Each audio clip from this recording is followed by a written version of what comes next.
राधा स्वामी जी।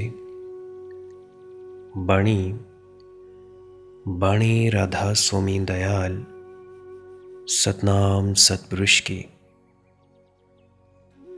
संत कबीर साहिब जी का एक वचन है, तुम कहते कागद की लेखी, मैं कहता आंखन देखी। मतलब कि कागज़ों पर लिखा हुआ मैं नहीं कहता, मैं अपनी आँखों देखा सत्य जो मुझे अनुभव हुआ है, मैं सिर्फ वही कहता हूँ। जो कागज़ों में लिखा है वो मैं नहीं मानता, जो आँखों देखी बात है, मेरी अनुभव की गई बात है, मैं केवल वही मानता हूँ। प्रश्न पूछा गया है एक मित्र द्वारा कि संत कबीर साहिब जी ने ऐसा क्यों कहा, क्या कारण रहा होगा उनका। संत कबीर साहिब जी के कहने से ये भी मतलब होता है कि भाई अपना ही अनुभव काम आएगा, किसी की सुनी सुनाई या लिखी पढ़ी बात काम नहीं आएगी। तो अगर लिखी लिखाई या सुनी सुनाई पढ़ी लिखी बात काम नहीं आएगी तो हम सत्संग भी तो सुनते हैं। तो जो हमारे सद्गुरु हैं उनके उपदेशों का क्या महत्व रह जाता है। अगर आँखों देखा यानी हमारा खुद का अनुभव किया गया सत्य ही सब कुछ है, तो क्या हमें संतों के सत्संग भी नहीं सुनने चाहिए। तो उनको सुनने से क्या लाभ होगा, उनको सुनने से हमारी ज़िंदगी में क्या फ़ायदा होता है।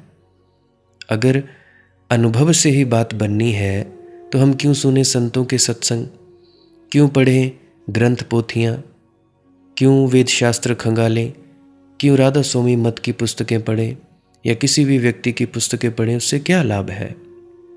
तो यह प्रश्न पूछा गया है मित्र द्वारा। तो चलिए इसी विषय के संदर्भ में आज की सत्संग वीडियो आरंभ करते हैं। गुरु प्यारी सत्कारयोग सत्संगत जी, आप सभी के भीतर बैठे परमात्मा को मेरा प्रणाम, आप सभी के चरणों में मेरा प्रणाम स्वीकार करें। विनती करना चाहता हूँ, जो भी लोग जिनका मन तंग करता है, उन्हें भजन सिमरन में तरक्की चाहते हैं, तो इस वीडियो को पूरा अंत तक सुनने की कृपालता ज़रूर करें जी। क्योंकि ये वीडियो कोई मोटिवेशनल वीडियो नहीं है, इंस्पिरेशनल वीडियो नहीं है कि जिससे आप मोटिवेट हो जाओ, इंस्पायर हो जाओ और आपके अंदर की ऊर्जा बढ़ जाए। नहीं, ये वीडियो उन लोगों के लिए है जो सच में अपनी ज़िंदगी में कुछ करना चाहते हैं, आध्यात्म के मार्ग पर सच में अध्यात्म को थोड़ा समझकर, थोड़ा सूझबूझ से आगे बढ़ना चाहते हैं, जो चाहते हैं कि हमारी पारिवारिक ज़िंदगी भी संभरे, आध्यात्मिक तो संभर ही संभर जाए। तो उनके लिए ख़ास है कि भाई जो भी मैं बोलूँगा उसको अपनी ज़िंदगी में अमल में ज़रूर लाना है। अगर दवाई भी ले आते हो डॉक्टर की दुकान से, खाते नहीं हो, फिर भी कोई लाभ नहीं है। डॉक्टर अच्छा है, पुराना है, सयाना है, अगर डॉक्टर के द्वारा दी गई दवाई भी ना खाओ तो भी हमारा कोई लाभ नहीं होता है। तो इसीलिए मेरे जो वचन हैं उनको मोटिवेशन के रूप में मत लेना, क्योंकि ये टाइम पास नहीं है। ना तो टाइम आप लोगों के पास है और ना ही टाइम मेरे पास है। पता नहीं अगला सांस आएगी या नहीं आएगी, किसी को कोई पता नहीं, ना मुझे पता है ना ही आप लोगों को पता है। तो वक्त ना बर्बाद करते हुए आप लोग वीडियो को अंत तक सुने और अमल में ज़रूर लाने की चेष्टा करिएगा। तो जैसा कि मित्र ने प्रश्न किया है कि बाबा कबीर की वाणी है कि अपने ही अनुभव के ऊपर विश्वास करो। ये संत कबीर साहिब जी ही ऐसी बात नहीं करते, ये बाबा जी महाराज भी बात करते हैं, बाबा गुरिंदर सिंह जी। नए मौजूदा संत की मैंने बात ज़्यादा सुनी नहीं, वैसे वो भी इसके बारे में ही ज़्यादा जोर देते हैं। अक्सर संत महात्मा पीर पैगंबर गुरु यही हमें फरमाते हैं कि बेटा करनी का मार्ग है, कथनी का नहीं, मुंह से बक बक करने का मार्ग नहीं है, ये करनी का मार्ग है। करनी क्या करनी पड़ेगी, जो हमने तुम्हें युक्ति और तरीका बताया है उस तरीके से बैठो और आगे बढ़ते चले जाओ। हालांकि जो भी हमें मार्ग बताया गया है भजन सिमरन का, ये कोई मुश्किल मार्ग नहीं है, परंतु हम इतने चालबाज हैं, हम इतने चालाक बनते हैं, हम लोग बैठते ही नहीं। किसकी शिकायत है जी हमारा मन तंग करता है, मन बड़ा चालू है। किसी की शिकायत रहती है जी कि जी हमारी टांगें दुखती हैं, हमसे बैठा नहीं जाता, ये नहीं तो वो नहीं। हाँ, किसी की सच में तकलीफ़ हो सकती है, परंतु 99% लोग जो हैं वो करना ही नहीं चाहते। नहीं करने का कारण प्यास ही नहीं है। आज कह दो कि वहाँ जाकर फलानी दुकान पे कोई लॉटरी लगी है जिसमें हमें करोड़ करोड़ रुपया मिलना हो तो हम चले जाएंगे। पता लगे जो स्त्रियों का भूखा हो कि वहाँ पे स्त्रियाँ फ्री में मिल रही हैं, वो वहाँ पे चला जाएगा। पता चल जाए जी कि वहाँ फलानी जगह मेला लगा हुआ है, चीज़ें फ्री हैं, पर्स फ्री मिल रहे हैं, साड़ियाँ फ्री मिल रही हैं, वहाँ पे चले जाएंगे। परंतु जिस काम से हमारे अंदर अंदरूनी शांति आनी है, हमारा मन गायब हो जाएगा, वो काम हम करने को तैयार नहीं है। हम लोग मुक्त ही नहीं होना चाहते। अब सवाल पैदा होता है मुक्ति किससे? मुक्ति हासिल करनी है अपने इस मन से। कोई शरीर तुम्हें बंधन में नहीं डालता। हाँ, ये पंच भौतिक शरीर इस दुनिया के बंधनों में बंधा है। ग्रेविटेशनल फोर्स है, गुरुत्वाकर्षण है, जो भी चीज़ें यहाँ हैं उनके नियमों और कानूनों में बंधा हुआ है।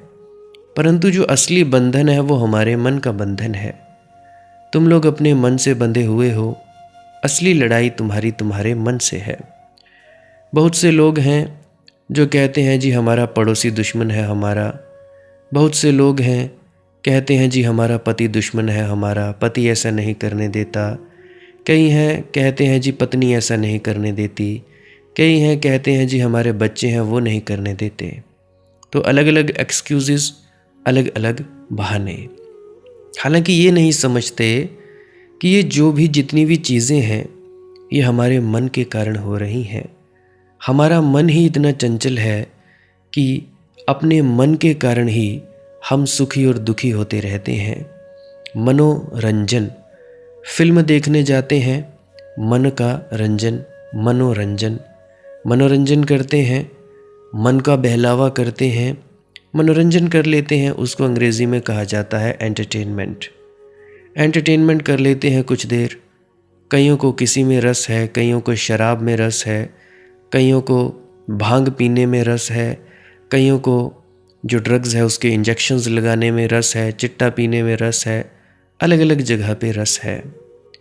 ये जो रस है ये शरीर को नुकसान देते हैं, और एक वक्त पर ऐसी लत लग जाती है कि इनके बिना रहा नहीं जाता। तो शरीर को खराब करने वाले नशे हैं। अगर असली नशा ध्यान में तुम्हें मिल जाए तो मैं कहता हूँ तुम्हें ये सस्ते नशों की ज़रूरत नहीं पड़ेगी। मेरी ज़िंदगी में सस्ते नशे थे। सस्ते नशे छूटे, कैसे छूटे? जब मुझे बड़ा नशा मिला। 24 घंटे नाम खुमारी नानका चढ़ी रहे दिन रात। कि गुरु नानक देव जी के अनुसार जो खुमारी है, नाम की खुमारी है, अगर वो एक बार चढ़ जाए तो उतरती नहीं, एक बार चढ़े सो उतरे नहीं। नाम खुमारी नानका चढ़ी रहे दिन रात, जिन्ने नशे जहान दे उतर जान प्रभात। जितने भी नशे हैं पूरी दुनिया के, सुबह उतर जाते हैं। कोई 4 घंटे, कोई 8 घंटे, कोई 12 घंटे, कोई 16, कोई 2 दिन, कोई 3 दिन। हर चीज़ का नशा है। नशा करना है तो उसके नाम का करो। नाम यानी क्या? उसके हुक्म का नशा करो। जो उसका हुक्म आता है उसको देखो। हुक्मी आवदा हुक्मी जावदा, सब कुछ उसके हुक्म में आता है, ठहरता है और हुक्म में ही वापस चला जाता है। तो कहने का मतलब क्या? तुम खाली बैठो, आंख बंद करो, अपने भीतर चले जाओ। कोई भी व्यक्ति है, कैसा भी व्यक्ति है, ना तो तुम्हारा पति दुश्मन है तुम्हारा, ना तो तुम्हारी पत्नी दुश्मन है तुम्हारी, ना तुम्हारे बच्चे दुश्मन हैं, ना तुम्हारा पड़ोसी, ना तुम्हारे काम धंधे वाला व्यक्ति, और ना ही वगैरह वगैरह जितने भी लोग हैं जिनको तुम दुश्मन समझते हो, ना तो वो है। असली दुश्मन है तुम्हारा मन। मन ही दुश्मनियाँ पैदा करता है दो भाइयों के बीच में, मन ही दुश्मनी पैदा करता है पति और पत्नी के बीच में, मन ही दुश्मनी पैदा करता है दो पार्टनर्स के बीच में। ये मन ही है, मन ही चालबाज है, मन ही सब कुछ करता है। तो मन के परे अगर चले जाओगे तब तुम्हें शांति मिलेगी। तो भजन सिमरन का जो मार्ग है उसका जो असली मकसद है वो है शांति। शांति मिल जाएगी, बस बात खत्म हुई। मोक्ष, सचखंड, मुक्ति ये उसके पीछे ही चले आते हैं। अगर तुम अपने मन से मुक्त हो जाओ तो तुम्हें वो परम शांति, परम आनंद अनुभव हो सकता है। अब कई लोग हैं वो जाप करते हैं अपने मन को इकट्ठा करके एकाग्र कर लेते हैं। चलो ठीक है जी, एकाग्र कर लिया तो कर लिया, अब उस एकाग्रता का फ़ायदा क्या? ये तो ऐसे हुआ कि तुमने 100 लोग इकट्ठे कर लिए कुआं खोदने के लिए। अब 100 लोग तो इकट्ठा कर लिए परंतु कुआं तुम खोद नहीं रहे, तो क्या फ़ायदा उन 100 लोगों को इकट्ठा करने का? क्या फ़ायदा उनको बुलाने का? तो उसी प्रकार से तुम सब जाप ही जाप करते हो, धुन सुनने के लिए बैठते ही नहीं हो। कई दफ़ा बहुत से साधकों का, व्यक्तियों का यह प्रश्न उठता है कि जी धुन सुनने के आसन पर नहीं बैठा जाता तो कैसे बैठें? देखिए, नहीं बैठा जाता तो कोई दिक्कत की बात नहीं। किसी का वजन ज़्यादा है, किसी की टांग दुखती है, किसी को कोई दिक्कत है तो किसी को कोई दिक्कत है, कोई हैंडीकैप है, किसी की टांग ही नहीं है, पाँव ही नहीं है, दर्द करते हैं, तो वो करे क्या? वो क्या करे? ईयर प्लग्स खरीद ले। 10 या 15 रुपए के आएंगे, मेडिकल स्टोर पे जाए, 10 या 15 रुपए के ईयर प्लग्स खरीद ले, कानों में डाल ले। कानों में जब डाल लेगा व्यक्ति तो बैठा रहे, कुछ देर अपना जाप करे, कोई भी जाप हो, चाहे अपना ही नाम कर जाप करता रहे, मनदीप मनदीप मनदीप, चाहे यही जाप करता रहे, कोई फ़र्क नहीं पड़ता। फ़र्क पड़ता है धुन सुनने से। जाप कोई भी हो सकता है, किसी भी गुरु द्वारा दिया जा सकता है। तो ये जो जाप है इससे एकाग्रता हासिल हो गई 4-5 मिनट के बाद। उसके बाद इस जाप को बंद कर दो। जैसे ही इस जाप को बंद करोगे तो कानों में जो आवाज़ सुनाई देती है सन्नाटे की, मौन की, उसको सुनो। कानों में ईयर प्लग्स लगे होंगे तो तुम लोग जाप अपना बंद कर दोगे। ईयर प्लग्स लगे होंगे, तुम लोग बैठे हो आराम से। अब किसी की टांग दुखती है जी, किसी के गोडे दुखते हैं, घुटने दुखते हैं, सीधी कर लो, कोई दिक्कत की बात नहीं। कोई रीढ़ सीधी करके नहीं बैठ सकता, बेड के साथ अपनी जो पीठ है उसको टिका लो, सिरहाने रख लो, जैसा भी तुम्हें ठीक लगे वैसा कर लो। मकसद है भीतर जाने से। अब बहुत से व्यक्ति हैं वो पूछते हैं कि जी भीतर जाना क्या होता है? देखिए, जब भी हम रात को सोते हैं तो हम अपने भीतर ही चले जाते हैं। भीतर जाने से मेरा मतलब है अपने आप में बैठ जाना, अपनी आत्मा में स्थित हो जाना, स्थित प्रज्ञ हो जाना, अपने ही आप में, अपने ही पास में बैठ जाना, उसको कहा जाता है स्थिति प्रज्ञ और भीतर जाना। जितना आप अपने भीतर जाते जाओगे, अब भीतर जाने के लिए क्या करना है? कुछ भी नहीं करना है, खाली बैठो। धीरे धीरे आपके मन के विचार आएंगे, विचार आएंगे, आने दो आने दो और आने दो। अब कई दफ़ा एकदम से मन को शांति मिलती है। मन को शांति यानी मन गायब हो जाता है तो शांति मिलती है, तो झट से नींद आ जाती है। तो नींद से घबराना नहीं है, ये नींद शुभ है, ये नींद योग निद्रा है, इससे बिल्कुल नहीं घबराना है। जैसे जैसे तुम्हारे अंदर शक्ति बढ़ती जाएगी, अपने आप ही जागृता होती जाएगी। तुम्हारा कर्म है सिर्फ बैठना, बैठना है। चाहे नींद आए, चाहे तुम जगे रहो, चाहे तुम्हारा मन इधर उधर भटके, तुमने इससे कोई लेना देना नहीं है। अगर गुरु का हुक्म है कि बैठना है तो मतलब बैठना है। जितनी देर उसने कहा है बैठने को, बैठना मतलब बैठना है। कोशिश ये करो कि बिना हिले डुले बैठो। टांग तुम चाहे सीधी करो, चाहे चौकड़ी मारो, चाहे सोफे पे बैठो, चाहे तुम चारपाई पे सीधे लेटे हुए हो, जैसा भी तुम्हारी मौज है वैसे बैठे रहो। तो जैसे बैठे रहोगे तुम लोग तो बैठे रहोगे, बैठे रहे बैठे रहे बैठे रहे, धीरे धीरे क्या होगा, मन के विचार कम होते जाएंगे। तो ये सारी प्रक्रिया है। तो ये प्रक्रिया है, ये तुम्हारे अनुभव में आएगी। अब जैसे मैं बोल रहा हूँ, मैं इतने कॉन्फिडेंस से कैसे बोल सकता हूँ? इसीलिए बोल सकता हूँ क्योंकि मैंने ये किया है, मुझे इस चीज़ का अनुभव है, इसीलिए मैं ठोक बजाकर कह सकता हूँ। अब जिसको पता ही नहीं वो तो किताबों का सहारा लेगा, किताब पढ़ेगा, बाणी वो फलाने संत की, बाणी उस संत की, बाणी इस संत की, किताबों को ही रट रट कर दूसरों को समझाने की चेष्टा करता रहेगा, यही बात करेगा। यही आज दुनिया का हाल है। हर कोई दूसरा व्यक्ति गुरु बना बैठा है। ना तो उनको पता है कि भीतर की यात्रा कैसे होती है, अंदर क्या क्या अड़चने आती हैं, डर लगे तो क्या करना है, अगर कुछ ऐसा हो तो क्या करना है, मन तरह तरह की शक्लें दिखाए तो क्या करना है, कोई पता नहीं। तो उनको पता नहीं। जब उनके चेले उलझते हैं तो वे चुप रह जाते हैं, या तो बात ही नहीं करते या मिलते नहीं है। यह है सारी दुनिया का हाल। अब इसीलिए इन सब बातों को बताने के लिए ही सत्संग यानी सद्गुरु के उपदेश का महत्व है। अब ये तुम लोगों पर निर्भर है, तुम सद्गुरु को सुनो। अब सद्गुरु के सत्संग का क्या अर्थ होता है? सद्गुरु का सत्संग होता है। अब सत्संग का अर्थ होता है सद्गुरु की सन्निधि अनुभव करो। सन्निधि यानी निकटता, उसको अपने पास महसूस करो। सद्गुरु का स्वाद लो। जो कहा जाता है वह तो कुछ भी नहीं, सागर की सतह पर उठी लहरों की भांति है। जो नहीं कहा जाता, जो नहीं कहा जा सकता है, वही असली मोती है सागर की गहराई में।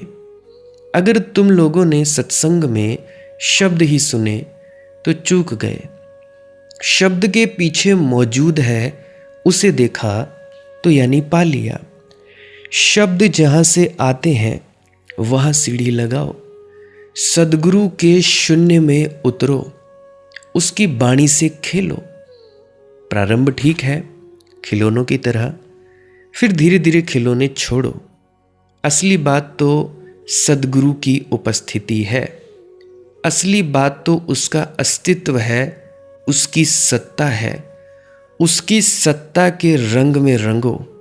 असली बात तो संगीत है उसका। जैसा बोला जाता है वह तो बड़ी दूर की खबर है। रिफ्लेक्शंस ऑफ रिफ्लेक्शंस, प्रतिबिंबों का प्रतिबिंब है। जो नहीं बोला जाता सत्य वहाँ विराजमान है। परंतु हम मूढ़ लोग ऐसे हैं, हम ऐसे पाखंडी हैं कि हम लोग अंदर कुछ और हैं और बाहर कुछ और हैं। जब एक सद्गुरु का हाथ पकड़ लिया तो उसके बाद फिर तुम क्यों इतनी चिंता लेते हो? पता भी है जी सद्गुरु पूरा है।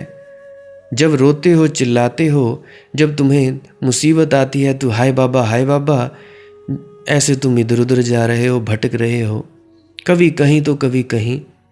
क्या तुम लोगों को अपने गुरु पर विश्वास नहीं है जो तुम लोग इधर उधर भटकते फिरते हो भाई? क्या तुम्हें उसकी करनी पर विश्वास नहीं है जो तुम लोग जाते हो ओझाओं के पीछे, झाड़ फूंक वालों के पीछे, गले में मालाएं डलवाने? गले में पता नहीं वो क्या कर देता है। तुम्हें पता ही नहीं कि वो सामने वाला व्यक्ति दे क्या रहा है, तो तुम लोग पहन क्यों रहे हो? अगर तो तुम्हें पता है भी कि वो कौन है, क्या है, तब तो तुम भाई डालो। और एक बात और मेरी याद रखना, जितने भी धागे बनाए जाते हैं ज़्यादातर ये धागे ग्रहण के दिनों में बनाए जाते हैं। अब मुझे नहीं मालूम तुम लोगों के धागे कौन क्या बनाता है, किस किस तरह का तंत्र तुम्हारे घरों में चल रहा है। तो भाई गले में धागे तवीत मत डालो, कोई ज़रूरत नहीं है उनको डालने की, ज़रा भी ज़रूरत नहीं है। अगर तो खुद आता हो बनाना तो बनाओ। हाँ, अगर पहनना ही है, पहनने का शौक़ है तो रुद्राक्ष माला डाल लो भाई। अगर ज़्यादा ही शौक़ है गले में कुछ पहनने का तो वो डाल लो। रुद्राक्ष माला पहले से ही उसमें चार्ज कैद करने की ताकत होती है। गले में डालो और तुम लोग भजन सिमरन पे बैठ जाओ, तुम्हारी पावर जो है वो रुद्राक्ष जो है वो सोखते चले जाएंगे, बाद में काम आएगी। सीधी सिंपल सी बात है। और रुद्राक्ष माला तुम खुद खरीद कर लाए हो, देख लो भाई, तुम खुद खरीद कर लाए हो और तुम्हें पता है कि वो माला है क्या चीज़, क्या करती है क्या नहीं करती है, तुम लोगों को मालूम है, तुमने खुद खरीदा है।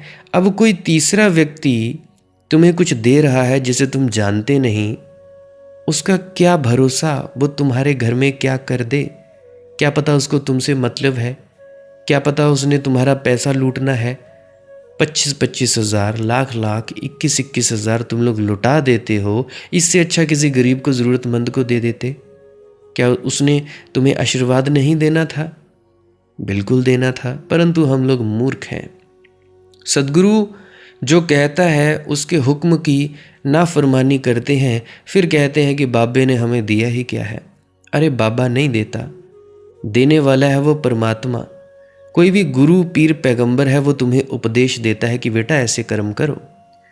तो सत्संग का अर्थ सुनना नहीं होता, सत्संग का अर्थ होता है साथ होना, संग होना। सद्गुरु के साथ चलो, सद्गुरु के साथ डोलो, सद्गुरु के लिए हृदय खोलो कि उसकी किरणें तुम्हारे अंधकार में प्रवेश कर जाएं। यही मेरा अर्थ है। जब मैं कहता हूँ कि भाई तुम लोग अनुभव करो, अनुभव करो, अपनी आंखों से सुनो। बेबूझ लगेगी बात कि यार ये क्या बात कर रहा है, अब आंखों से कहीं सुना जाता है? आंखों से सुना जाता है, सुना जा सकता है। अपने सद्गुरु को पियो, उसके अरूप को उतरने दो तुम्हारे भीतर, उसके निराकार को झनकार लेने दो तुम्हारे भीतर। अवसर दो कि उसका हाथ तुम्हारी वीणा पर पड़े।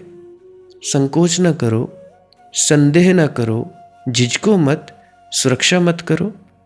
हम सब सुरक्षा में लगे रहते हैं और मज़ा है कि बचाने को कुछ भी नहीं और बड़ी सुरक्षा में लगे रहते हैं। जैसा कि कल परसों की वीडियोस में हमने जाना संत दरिया की वाणी में कि हाथी तोड़ देता है किले के द्वार को। जैसा किले का द्वार है ऐसा ही आदमी भी है। जैसे किले के द्वार पर भाले लगे होते हैं, बरछे लगे होते हैं कि कोई तोड़ ना सके, तोड़ना तो दूर दरवाजे के पास भी ना आ सके, ऐसे ही आदमी ने भी बड़े अदृश्य बरछे अपने चारों तरफ लगा रखे हैं, अंधविश्वासों के, नाफरमानी के, पाखंड के। तुम्हारे पास कोई आ ना सके, कोई तुम्हारा द्वार दरवाजा ना खोल ले, तुम बड़े डरे हुए हो। तुम 24 घंटे अपनी सुरक्षा में लगे हो। यही सुरक्षा छोड़ दो सद्गुरु के पास तो क्रांति घट जाए। सद्गुरु का क्या अर्थ है? क्या अर्थ है भाई? किसी व्यक्ति में तुमने ऐसा कुछ देखा कि वहां तुम अपने को बचाना ना चाहोगे। अपने को बचाने से मतलब अपने अहंकार को बचाना, अहम भाव को बचाना। खुदा के अलावा अपनी हस्ती को अलग समझना ही अहंकार है। सद्गुरु के पास होने का अर्थ कि किसी व्यक्ति के पास तुमने ऐसा कुछ देखा, वहां तुम अपने को बचाना ना चाहोगे। किसी व्यक्ति के पास तुमने ऐसा कुछ देखा कि वहां तुम अपने को लुटाना चाहोगे। किसी व्यक्ति के पास ऐसा कुछ देखा कि अगर वह लूट ले तो तुम्हारा धन्य भाग, अगर तुम बचा लो तो तुम अभागे। तो ऐसा ही है। संत दरिया जी ने भी कहा, जैसा कि संत कबीर ने कहा कि भाई कानों सुनी सो झूठ, सब आंखों देखी सांच। बाबा कबीर ने कहा कि तुम कहते कागद की लेखी, मैं कहता आंखन देखी। सद्गुरु के उपदेश का क्या अर्थ, क्या अर्थ है भाई? फिर दरिया के इस वचन का भी क्या अर्थ है? ये भी तो सुना होगा किसी दिन। ये तुम्हें चेताने की बात है। सच और झूठ का फैसला नहीं है, फैसला बहुत हो भी नहीं सकता। किसी ने इमर्सन को पूछा कि सच और झूठ में कितना फासला है, तो उसने कहा जी 4 अंगुल का। आँख और कान के बीच जितना फासला है बस 4 अंगुल का फासला है। कान तो लेता है, जो ग्रहण करता है वह प्रतिबिंब होता है। कान जो लेता है वो ग्रहण करता है। ठीक आँख जो देखती है और लेती है और ग्रहण करती है वह साक्षात्कार होता है। तो सच और झूठ में बहुत फर्क नहीं है, इसीलिए तो झूठ धोखा दे जाता है। अगर बहुत फर्क होता तो सभी लोग चौंक जाते। फर्क 4 अंगुल का है। झूठ सच के बहुत करीब है। ऐसे ही जैसे जब तुम धूप में चलते हो तो तुम्हारी छाया तुम्हारे बहुत करीब होती है। ऐसा थोड़ी कि तुम्हारी छाया मीलों दूर चल रही है, तुम कहीं चल रहे हो, तुम्हारी छाया कहीं चल रही है। तुम्हारी छाया बिल्कुल झूठ है। छाया ही है, शैडो है। होना क्या है वहाँ? कोई अस्तित्व नहीं है छाया का, लेकिन तुम्हारे पैरों से सटी सटी चलती है, 1 इंच का भी फासला नहीं छोड़ती। ऐसा ही सच के साथ झूठ चलता है। झूठ सच की छाया है। अगर तुम ठीक समझ पाओ तो ये जो झूठ है ये सच की ही छाया है, इसीलिए तो धोखा दे पाता है, नहीं तो धोखा भी कैसे दोगे? अगर झूठ बिल्कुल ही सच जैसा ना हो, ज़रा भी सच जैसा ना हो, तो कौन धोखे में पड़ेगा? झूठे सिक्के से तुम धोखे में आ जाते हो। क्यों? क्योंकि वह सच्चे सिक्के जैसा लगता है। कम से कम हो या ना हो, लगता तो है ना। बिल्कुल सच्चे सिक्के जैसा लगता है। झूठ सच जैसा लगता है, बस लगता है। रूपरेखा बिल्कुल सच की ही होती है, झूठ में भी। एक ही बात की कमी होती है, सच में प्राण होते हैं, झूठ में प्राण नहीं होते। तुम्हारी छाया का ढंग तुम्हारे जैसा ही होता है, रूपरेखा तुम्हारे जैसे ही होती है। तुम्हारी तस्वीर इसीलिए तो तुम्हारी कहलाती है। सब ढंग तुम जैसा होता है, लेकिन तस्वीर तस्वीर है, तुम हो। फर्क क्या है? फर्क इतना ही है कि तुम्हारे भीतर प्राण है और तस्वीर के भीतर प्राण नहीं है। तस्वीर तुम्हारे जैसी लगती है, लेकिन कैसे तुम्हारे जैसी हो सकती है? झूठ सच की तस्वीर है। अब झूठे पैसे चल जाते हैं, झूठे नोट चल जाते हैं। कैसे? क्योंकि सच वाले नोट भी हैं। अगर सच वाला नोट ना होता तो भाई झूठ का नोट कैसे होता? 500 के नोट असली और नकली होते हैं। अगर 500 का नोट जो है वो असली ना हो तो नकली का क्यों ही वो व्यापार हो? तो झूठ सच की तस्वीर है। तुमने अक्सर ऐसा ही सोचा होगा कि झूठ सच से बिल्कुल अलग है, विपरीत है, ऑपोजिट है। बिल्कुल विपरीत होता तो झूठ धोखा ही ना दे पाता। झूठ सच से विपरीत नहीं है, तस्वीर है। आकृति बिल्कुल सच जैसी है, जैसे कि अभी मैंने नोट की एग्जाम्पल दी, नोट की उदाहरण दी। सच से बिल्कुल तालमेल खाती है। ऐसा ही समझो कि रात चांद को देखा झील में, वह जो झील का चांद है झूठ है, असली चांद जैसा है। और कभी कभी तो असली चांद से भी ज़्यादा सुंदर मालूम होता है। झूठ खूब अपने को सजाता है, झूठ खूब आभूषण पहनता है, झूठ हीरे जवाहरातों में अपने को छिपाता है। झूठ अपने आसपास प्रमाण जुटाता है, सबूत जुटाता है कि ना ना मैं तो सच हूँ। झूठ सब उपाय करता है कि पता न चल जाए कि मैं झूठ हूँ। आकाश में चांद है, वह तो सच है। अब झील में जो वो रिफ्लेक्शन बन रहा है, प्रतिबिंब बन रहा है, वह तो झूठ है, लेकिन है वह सच का ही प्रतिबिंब। तो जो तुम लोगों ने सुना है, कुछ भी तुम लोग सुनते हो, संतों की वाणी सुनते हो, वह भी सच का ही प्रतिबिंब है। अगर कोई वाणी पढ़ते हो, वह भी सच का ही प्रतिबिंब है। नहीं तो कोई लिखता क्यों वाणी? क्यों लिखा कि भाई God is love, love is God, in the beginning there was word, word was with God and word was God? क्यों लिखा गया है? हुक्म के बारे में क्यों बताया गया? एक ओंकार सतनाम करता पुरख निरपौ निर्वैर क्यों कहा गया? क्योंकि भाई वो सच का ही एक रिफ्लेक्शन है। किसी ने देखा, कोई जागा, किसी ने अनुभव किया, अपने अनुभव को वाणी में गुनगुनाया। अब देखो गुरवाणी है, श्लोक महला पंजमा, महला चौथा, ऐसे वाणी है। माफ़ करना क्योंकि मुझे ज़्यादा वाणियों के बारे में पता नहीं है। मतलब गाई जाती हैं वाणियाँ, किसी में कोई शब्द है, किसी में कोई शब्द है। तो गुरु नानक देव जी ने तो बहुत बेहतर ढंग से बताया, अपने अनुभव को वाणी में गुनगुनाया। तुमने वाणी कान से सुनी, अब ये चांद का प्रतिबिंब बना। तुमने किसी संत में सीधा देखा, उसके शब्दों के माध्यम से नहीं, तुमने शब्द हटाकर देखा। तुमने अपने और संत के बीच में शब्दों की दीवार न रखी, आड़ न रखी। तुमने शब्दों को सेतु न बनाया, तुमने शब्द हटा ही दिए। तुमने सीधा देखा, निशब्द देखा, तब तुम चांद को देख पाओगे। उदाहरण के लिए ऐसा करना, जब भी बाहर चांद निकला हो तो एक बाल्टी लेना, नीचे रखना। अब उस बाल्टी में चांद का प्रतिबिंब देखना। अब बाल्टी का जो प्रतिबिंब है, जो चांद का वो दिख रहा है रिफ्लेक्शन, वो असली तो नहीं है। चांद कहीं और है, बाल्टी में जो दिख रहा है वो और है। अगर तुम उस बाल्टी को हटा दोगे, पानी को हटा दोगे और सीधा जहां से चांद का प्रतिबिंब आ रहा है उस चांद को देखोगे, असली चांद को देखोगे, तुमने सीधा साक्षात्कार कर लिया। तो कानों सुनी सो झूठ, आंखों देखी सांच। इसलिए कबीर जी ने भी कहा, तुम कहते कागद की लेखी, मैं कहता आंखन देखी। भैया, आंख से भी सुनने का ढंग है, उसी को हम सत्संग कहते हैं।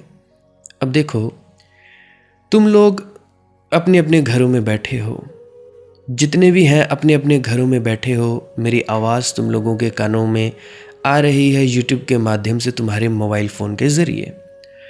अब बहुत से लोग हैं जो मेरे शब्दों को भीतर ले जाएंगे, संभाल कर ले जाएंगे। कोई कभी कभी अब बहुत से ऐसे लोग हैं जो अपनी किताबें ले आते हैं, उसमें जोड़ कर देखते हैं कि ये कौन सी कहाँ से लिखा है, बाणी मैच नहीं होती।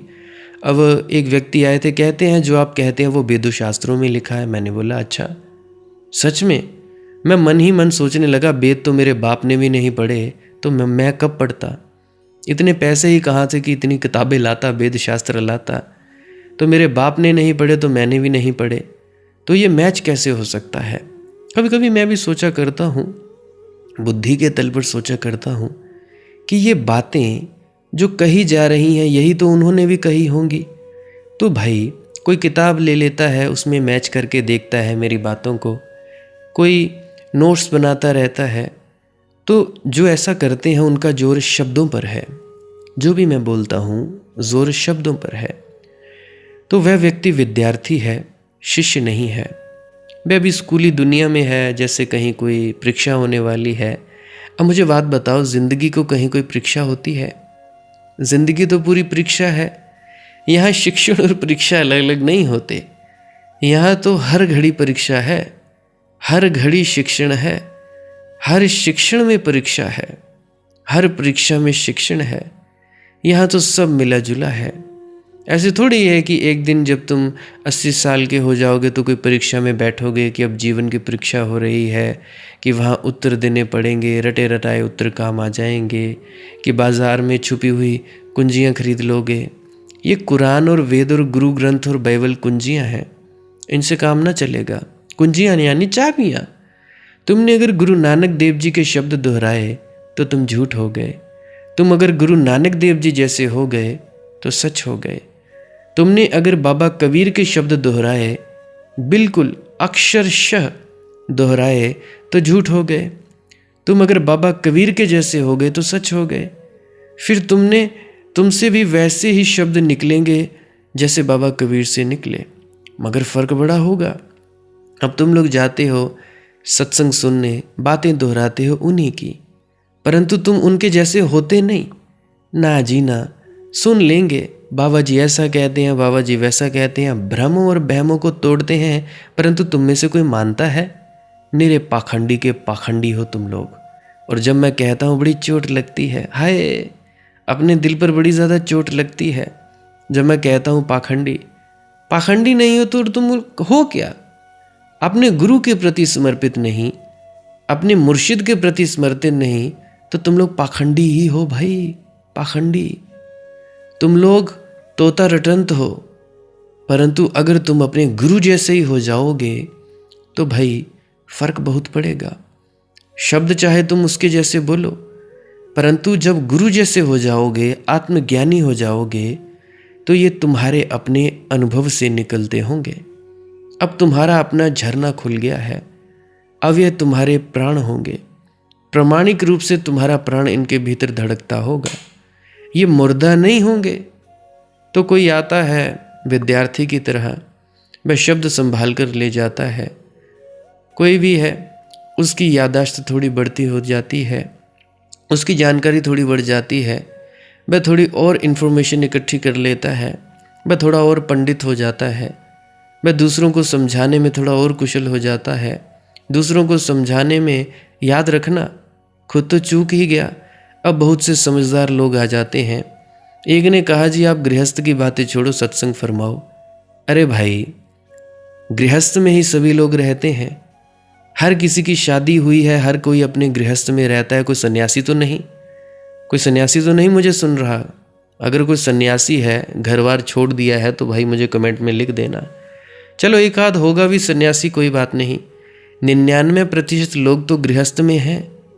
अब गृहस्थ में तुम लोगों को दिक्कतों परेशानियों का सामना भी करना पड़ता है या नहीं करना पड़ता? हाँ, तुम लोगों को पता है, करना पड़ता है। किसी की पत्नी तंग कर रही है, किसी का पति तंग कर रहा है, किसी के माँ बाप सिर पर चढ़े बैठे हैं, किसी के बच्चे तंग कर रहे हैं, ऐसा है कि नहीं है? कोई किराए के मकान पर रह रहा है, किसी के बाप ने अन्याय कर दिया, किसी के बेटे ने अपने बाप पर चढ़ाई कर दी, ऐसा हो रहा है कि नहीं हो रहा है? बिल्कुल हो रहा है। तो भाई मुझे एक बात बताओ, अब अगर तुम लोग मेरे से इंस्पिरेशन नहीं लोगे कि अगर ये व्यक्ति इतनी परिस्थितियों से कर सकता है, इसकी गृहस्थ ऐसी है, तो हम क्यों नहीं कर सकते? मैं भी तो तुम जैसा हूँ। अब मान लो मैं कोई अंबानियों के घर में पैदा होता, गरीबी मैंने देखी नहीं होती कि भाई पैसे पैसे के लिए मरना क्या होता है, कि पैसे पैसे के लिए तरसना, रोटी के लिए तरसना क्या होता है, घर की समस्याएं क्या होती हैं। वैसे अंबानियों की भी अपनी समस्या होंगी, वो बात अलग है। मान लो मैं कोई राजा का बेटा होता और मैं उपदेश करने बैठता कि हाँ जी ये है, करोड़ों की संपत्ति होती, तो तुम लोग मेरे से जुड़ पाते, कोरिलेट कर पाते। तुम लोग कहते यार मनदीप तो पहले से ही सोने का चम्मच लेकर मुंह में पैदा हुआ है और ये हमें उपदेश करने फिर रहा है। हमने यही तो गलतियां की हैं। संतों, महात्माओं, पीरों, पैगंबरों, अवतारों को हमने अपने से अलग माना है कि होंगे महावीर, पहुँचे होंगे कृष्ण, पहुँचे होंगे बाबा जी महाराज, हम कैसे पहुँचेंगे? उनके पास तो संपत्ति बड़ी है जी, अरबों की संपत्ति है, उनका चलता है, हमारे तो खाने के लाले पड़े हुए हैं, हम कैसे करें जी? तो इसीलिए उसने एक बढ़िया उदाहरण दे दी। मेरे जैसे व्यक्ति को, जिसको कुछ पता ही नहीं था, कहाँ सड़क पर फिरता था, कहाँ से लेकर कहाँ बैठा दिया। मेरे गुरु की मौज, गुरु की बड़ाई, उसने मुझे कहाँ से उठाया और कहाँ बैठाया।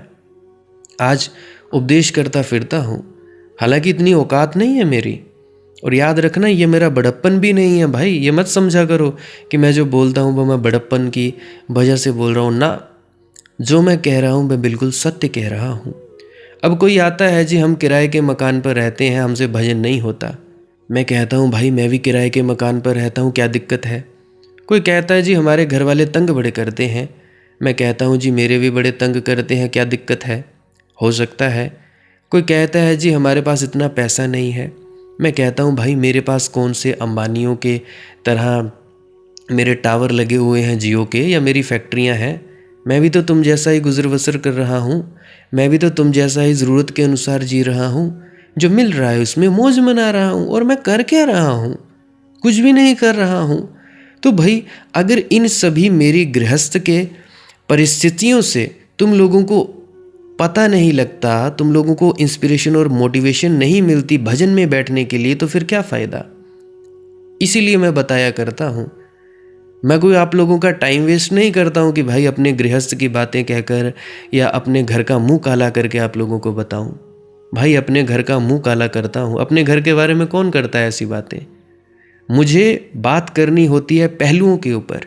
मुझे नहीं लेना देना कि बाबा कबीर के साथ क्या हुआ था, कि बाबा नानक के साथ क्या हुआ था। वो तो गए, उनकी उदाहरण उनके साथ गई। तुम कह सकते हो कि वो भाई महापुरुष थे, उन्होंने ऐसा ऐसा कर दिया। अरे भाई मैं तो अभी जिंदा हूँ, जिंदा उदाहरण हूँ। तुम में से बहुत से लोग मेरे पास मिलकर गए हैं, बहुत से लोग मैं डेरा ब्यास में मिलकर गए हैं। तुम लोगों की भांति ही मैं ज़मीन पे सोया हूँ। अभी तो वहाँ पे वो गद्दे जैसे लगा दिए गए हैं डेरा ब्यास में। तुम लोगों के जैसा ही हूँ, तुम लोगों के जैसा ही खाता हूँ पीता हूँ। हालांकि खाता बहुत कम हूँ, ये बात सो अलग है। मेरी भूख थोड़ी कम है। पानी भी पीता रहता हूँ, पानी मैं ज़्यादा पीता हूँ। हालांकि अब मैंने ज़्यादा कर दिया है पानी पीना पहले से ज़्यादा, क्योंकि अभी लीवर इन्फेक्शन हुआ था, खाना खाने का मेरा दिल नहीं करता था, तो 3 वक्त मैं खाना खाया करता था। तो मैं तुम लोगों को ये समझाने की चेष्टा करता हूँ, अगर मेरे साथ ये घटना घट सकती है, अगर मैं परमात्मा के किए का अफसोस नहीं करता तो तुम लोग क्यों करते हो? मैं भी तो तुम जैसा हूँ। फिर कई आ जाते हैं जी, कहते हैं जी आपकी अवस्था बड़ी ऊंची है। अरे बाबा, हूँ तो मैं तुम जैसा ही इंसान। अवस्था ऊंची करने वाला मेरा मुर्शिद, मेरा गुरु, उसने मेरी अवस्था ऊंची की। अगर वो मुझ पे दया मेहर नहीं करते, दया मेहर तो तुम सब पर फिर की है, पर क्या तुम लोगों ने उसका हुक्म माना? नहीं भाई, अपने मन से मानते हो, हुक्म उसका तुम मानते नहीं हो और सोचते हो कि जी दया मेहर भर जाए। जैसा कि मैंने पिछले सत्संग में कहा कि भाई कीचड़ से लथपथ तुम्हारा पात्र है और तुम चाहते हो खीर पूरी डाल दो। अभी श्राद्ध हुए हैं, सितंबर महीने में श्राद्धों का वक्त आता है। तो श्राद्धों में अगर कोई व्यक्ति ऐसा आ जाए जिसकी कटोरी गंदी हो, कीचड़ से लथपथ हो, श्राद्ध खिलाओ तुम, उसकी प्लेट भी लथपथ हो कीचड़ से, क्या तुम उसमें अपनी रोटी सब्जी डालोगे? मुझे बता दो कि अगर मैं तुम्हारे घर में आ जाऊं, मेरे हाथ में कटोरा हो, ठीक है जी मैं तुम्हारे घर में श्राद्ध खाने आ गया, ठीक है तुमने मुझे बुलाया, मैं आ गया, मेरी थाली गंदी हो, कटोरा हो, तो क्या तुम उसमें डालना पसंद करोगे? बिल्कुल भी नहीं पसंद करोगे। तो उसी तरह से भाई मैं ये बताता हूँ कि भाई पाखंड में मत पड़ो। परिस्थितियाँ जैसी भी हों, मालिक जो करता है ठीक ही करता है।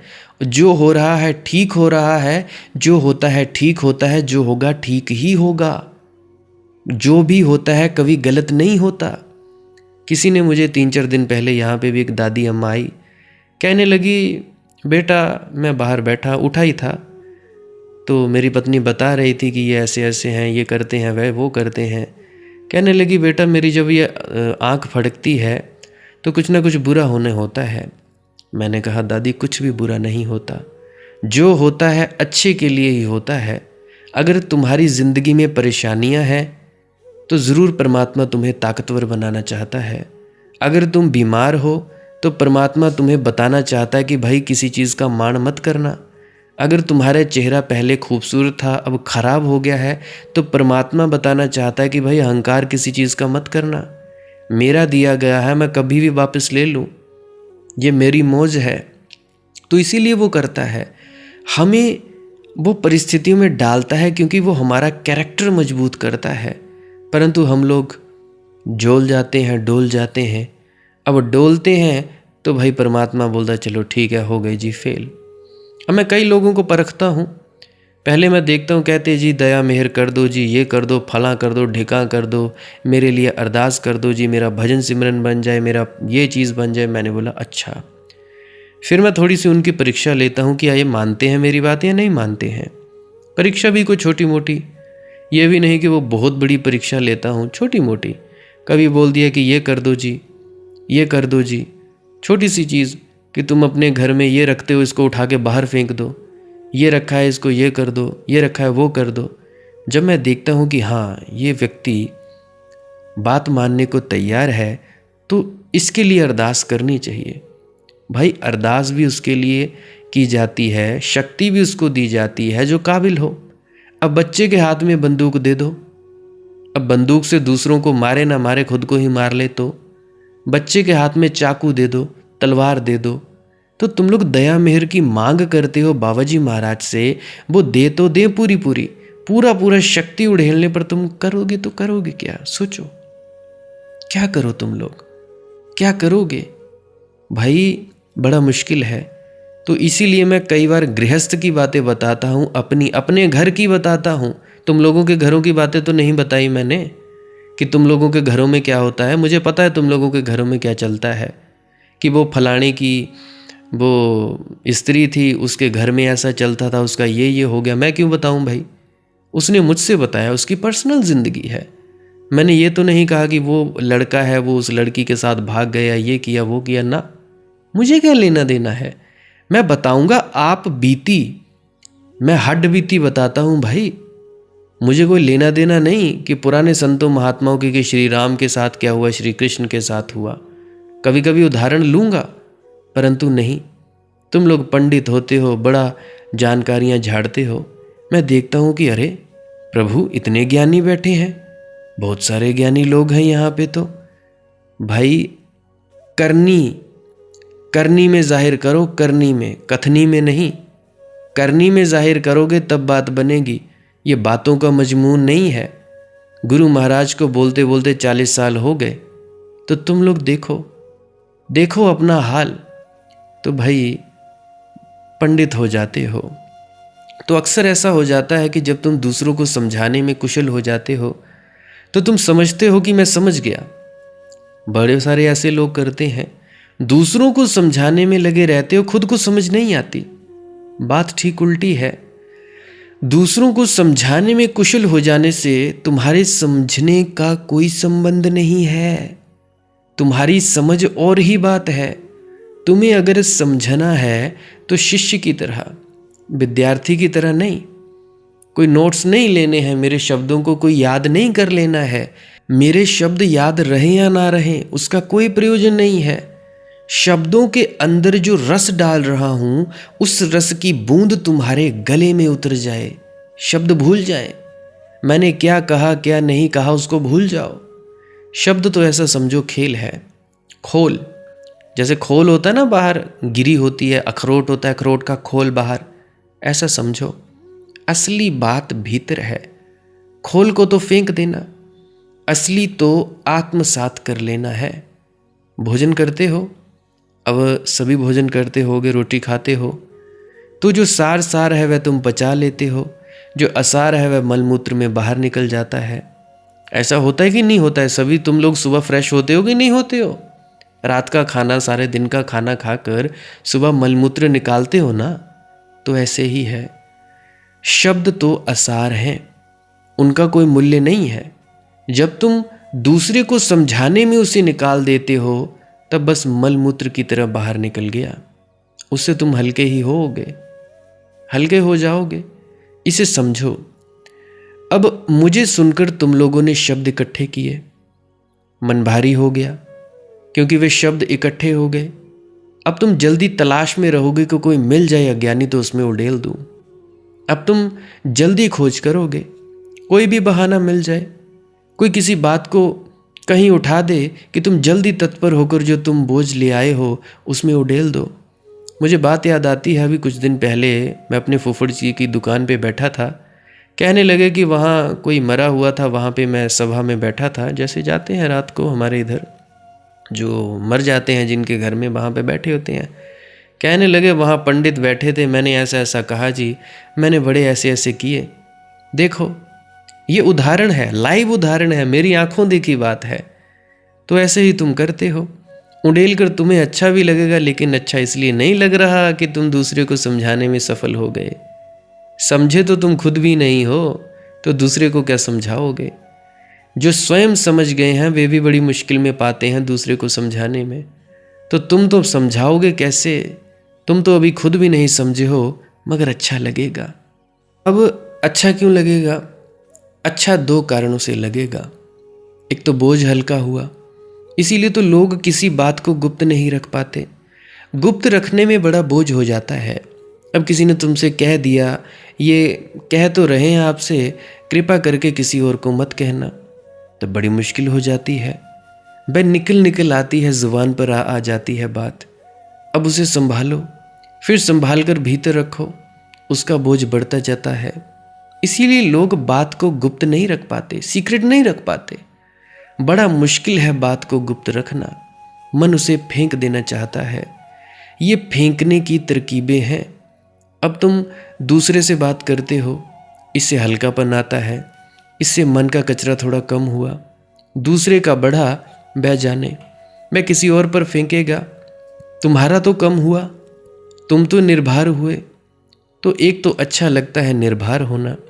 अब सुबह पेट खाली करते हो तो अच्छा लगता है कि नहीं लगता है? बिल्कुल लगता है।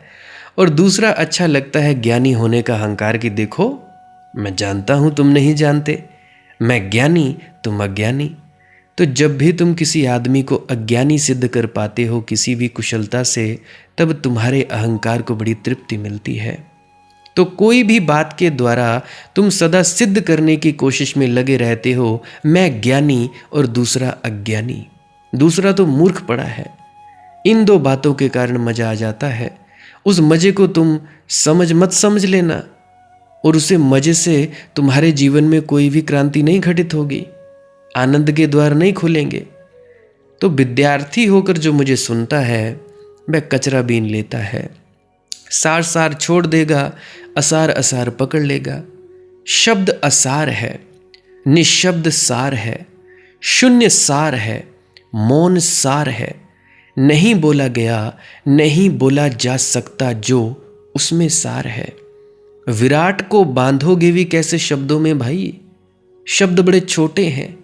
ये तो चम्मचों में सागर को समाने की कोशिश है।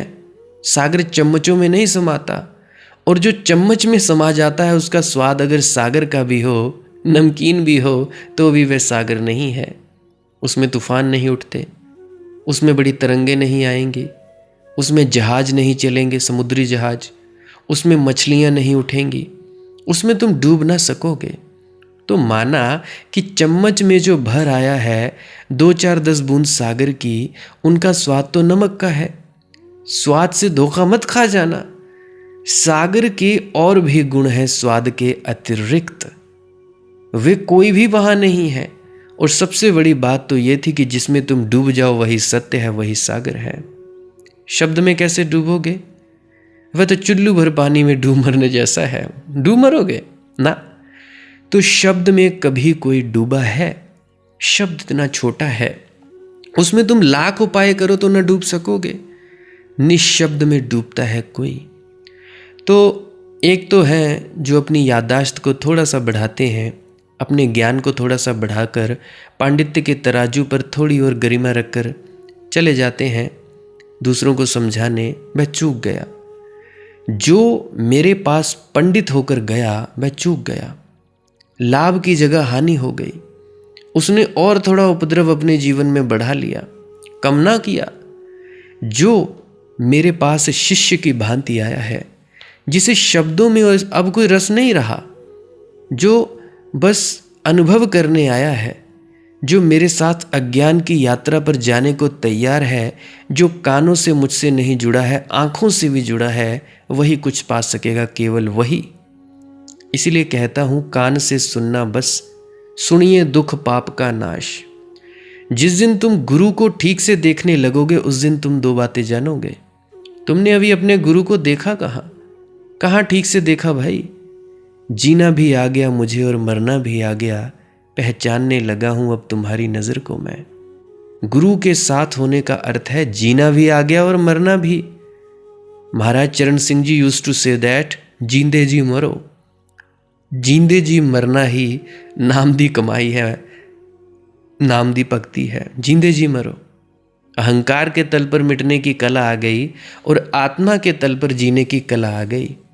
असली में जीने का सूत्र पकड़ में आ गया और नकलों में मरने का सूत्र पकड़ में आ गया।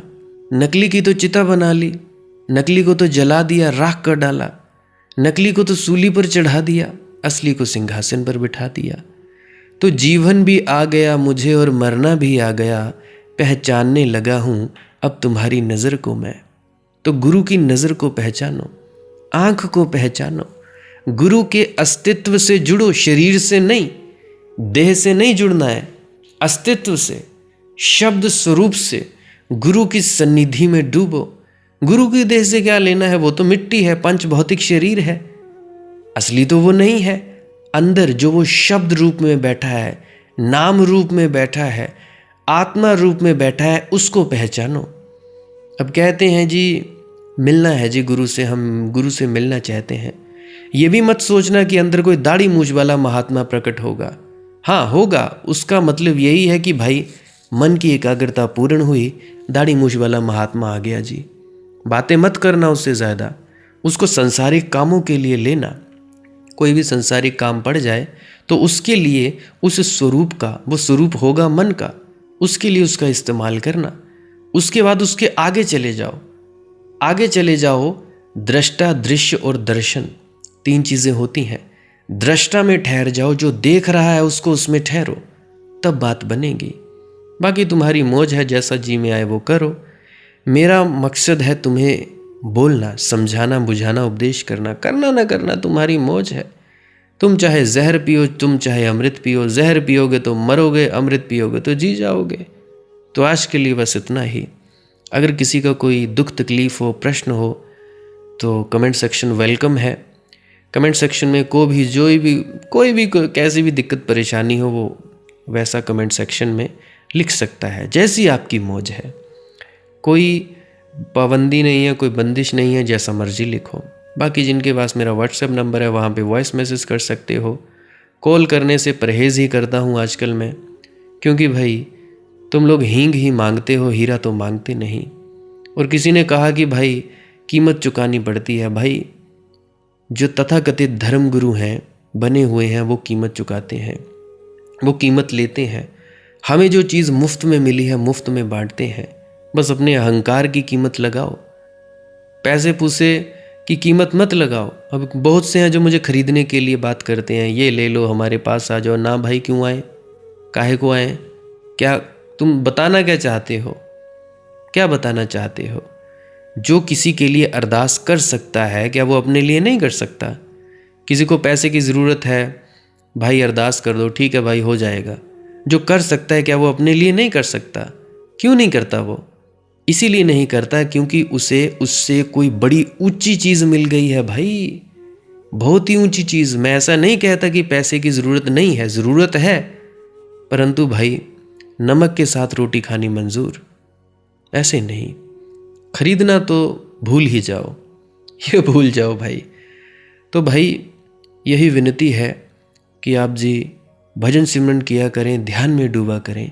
भजन सिमरन क्या है, ध्यान में डूबना क्या होता है, श्वास क्रिया क्या है, इसके बारे में अभी मैं वो क्लिप लगाने वाला हूँ, उसको आप जी ज़रूर सुनकर जाइएगा। बाकी एक बार में नहीं समझ आया हो, बार बार सुनिए, बार बार सुनिए, ताकि आप भीतर चले जाओ। और कईयों को नींद आती है मेरे वीडियो सुनने से, तो नींद का भी मज़ा लो। हालांकि मेरी वीडियोस का मकसद होता है तुम्हें डुबाना, ध्यान में डुबा देना। मेरे शब्दों पर ज़्यादा मत जाना, मैं बकवास ही करता हूँ। मेरी बकवास को ज़्यादा मत सुनना। सुन भी लिए तो उसमें कुछ फ़ायदा ही होगा, या तो संसारिक फ़ायदा होगा या तो आध्यात्मिक फ़ायदा होगा। सुन लिया तो ठीक, अगर नहीं भी सुना, सत्संग चलता रहा और तुम सोते रहे तो भी ठीक, तो भी तुम मेरे ही सानिध्य में हो, उसकी भी चिंता मत करना। तो अब मैं क्लिप लगाए देने वाला हूँ। बहुत बहुत धन्यवाद। तो भजन सिमरन करें। भजन सिमरन क्या है? भजन और सिमरन 2 अंग हैं। सिमरन है कुछ शब्दों का जाप करना जो आपको आपके सद्गुरु द्वारा बताए जाते हैं। कोई भी जाप हो सकता है, कोई भी शब्द हो सकते हैं। करना क्या है, किसी कमरे में बैठ जाइए, या रात को बैठ सकते हैं, सुबह बैठ सकते हैं, या जब भी आपको फुर्सत के लम्हे मिले बैठ सकते हैं। तो जब बैठें तो शरीर को बिना हिलाए डुलाए बैठना है। जो बैठ नहीं सकता तो वो लेट जाए, जो चौकड़ी नहीं मार सकता वो टांगे सीधी कर ले। कोशिश ये रहनी चाहिए कि ज़्यादा से ज़्यादा वक्त शरीर को बिना हिलाए डुलाए बैठा जाए। उसके बाद अपने शब्दों का जाप शुरू कर दे। आंख बंद रखें, आंखों पर ज़्यादा जोर नहीं लगाना है, कोई कष्ट नहीं देना है, नहीं तो सर में दर्द होगा और फिर आप लोगों को परेशानी हो सकती है। तो आपने क्या करना है, चुपचाप शांत होकर बैठे रहना है, शब्दों का जाप शुरू कर देना है। जितनी देर भी आप करना चाहो, आधा घंटा, पौना घंटा, 10 मिनट, 15 मिनट, या जितनी भी आपको आपके सद्गुरु द्वारा दिया गया निर्देश है, जितना निर्देश है उसका पालन कीजिए। और उसके बाद दूसरा स्टेप करना बड़ा ही ज़्यादा ज़रूरी है। वो क्या है, वो उसी अवस्था में बैठे रहें या आसन भी बदल सकते हैं। ये जो शब्दों का जाप होता है ये एकाग्रता के लिए होता है, ताकि मन की एकाग्रता आ जाए। और जब मन की एकाग्रता आ जाए फिर दूसरा कदम क्या है, धुन सुनने के लिए बैठना। चुपचाप बैठे रहें, आंख बंद है, शब्दों का जाप बंद कर देना है। और अगर कोई भी आपके गुरु महाराज है, उनको आप स्मरण कर रहे थे, याद कर रहे थे, आंखों के सामने शक्ल ला रहे थे, तो उसको लाना बंद कर दीजिए। शब्द धुन सुन रही है तो सुनते रहिए। आंख बंद करके अंधेरे में ही टिके रहें। टिके रहना है और ये इच्छा नहीं करनी है कि कुछ दिखे, कहीं पहुंचा जाए, परमात्मा को पाना है, ये करना है, वो करना है। याद रखें, ना कुछ समझना है, ना कुछ देखना है। ऐसे ही अज्ञानी होकर इसी अंधेरे में पड़े रहें। इसी अंधेरे में पड़े रहना है बस। उसके बाद जो होगा सो होगा। और अगर कोई अनुभव हो भी गया तो इससे ये नहीं कि अगली बार फिर से कामना करनी है कि ये वैसे ही हो। कामना ही सबसे बड़ी अड़चन है, इच्छा ही सबसे बड़ी अड़चन है, किसी चीज की तृष्णा करना ही सबसे बड़ी अड़चन है, मांग ही वासना है। अगर परमात्मा चाहिए तो कुछ नहीं मांगना है, चुपचाप बस बैठो, अपने आराम में बैठो, अपने विश्राम में बैठो। धीरे धीरे धीरे वो होगा जो होना चाहिए। अगर मैं ज़्यादा बोलूँगा तो आप लोग फिर से उसकी कल्पना कर लोगे कि जी ऐसा होता है, खंड ब्रह्मांड ऐसे होते हैं, चांद तारे दिखेंगे, फलाना ठिकाना। तो मैं ऐसा नहीं कहूँगा।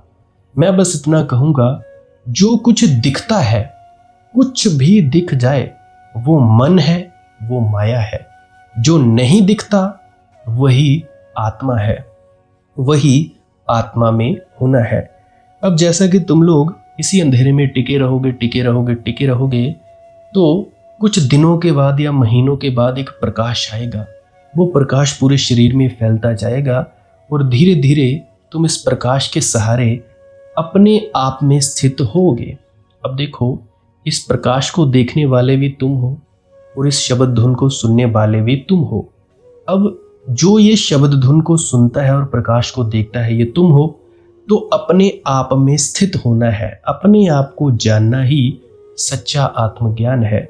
खुद को जानना, खुद को जान लिया, मालिक को फिर जान जाओगे। तो इतनी सी प्रक्रिया है। और आगे आप श्वास क्रिया भी कर सकते हो। ये मुझे बताई गई थी विजय शर्मा जी द्वारा। वो एक उच्च कोटि के संत हैं, तो उन्होंने मुझे बताई, और मेरा फर्ज बनता है कि आप सभी को बताऊं। वैसे तो मैं रोज रोज बताता हूं, फिर भी आज फिर से बता रहा हूं। श्वास क्रिया क्या है? नाक से सांस लेना है, मुंह से छोड़ना है।